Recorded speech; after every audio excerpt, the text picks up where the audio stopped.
Sepp, how you doing? Yeah, Gary. Just going to describe what the day was like, how your nerves were, and sort of how the round unfolded, I guess. Yeah, I mean, nervous as usual, but just really didn't have my stuff today, especially the irons. I mean, I don't really know the last time I hit my irons that bad. Usually, it's kind of a strength of my game, and accuracy was pretty off, and didn't really, I tried all day to kind of fix it and get a hold of it, but really never really could. Did it seem still like, I mean, you guys got to the turn, no one had really pulled away. It was still pretty congested. Even though you maybe didn't feel like you were hitting the ball great, did you feel like you still had a chance at that point? Yeah, for sure. I told Dewey at the turn, I was like, this is probably the worst I've hit it in 9 holes this year, and we're still tied for first, and needed to find something out there. And I don't know if it was timing or what it was, but I just never could quite get it right. I realize you're focused more on your game, but Rory, I think it's the first player in like 20 years to hit 27 wins in his career.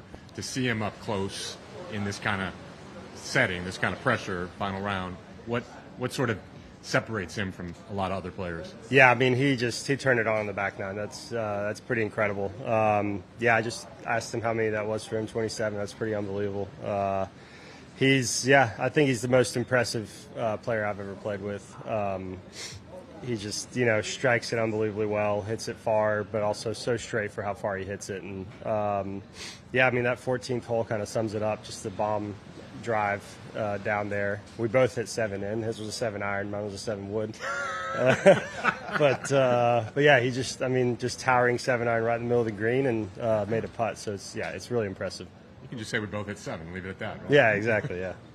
When you were going to sleep last night and knowing he's right behind you, was that unsettling as well, knowing what he had the potential to do? Not him in particular. I mean, just in general, it was a pretty packed leaderboard. I mean, anybody could have had a good day and shot a low number. And obviously, he has a better chance than most people doing that. But no, I wasn't really thinking about him in particular. Did you learn anything from being in his group in the final round in contention like that, just watching him? It's always fun to play with him and some of the top guys in golf. Just you always learn a little bit of something. I always love playing with him. It's a great pairing to have. Any example? I mean, you obviously hit the ball very well usually. I mean, what did you learn from him? I'm never going to hit it that far, but I think just composure-wise, he does a great job of. He looks on Sunday afternoon like he does on Thursday, and it just moment never seems too big for him. And it's nice to see how calm he was coming down the stretch.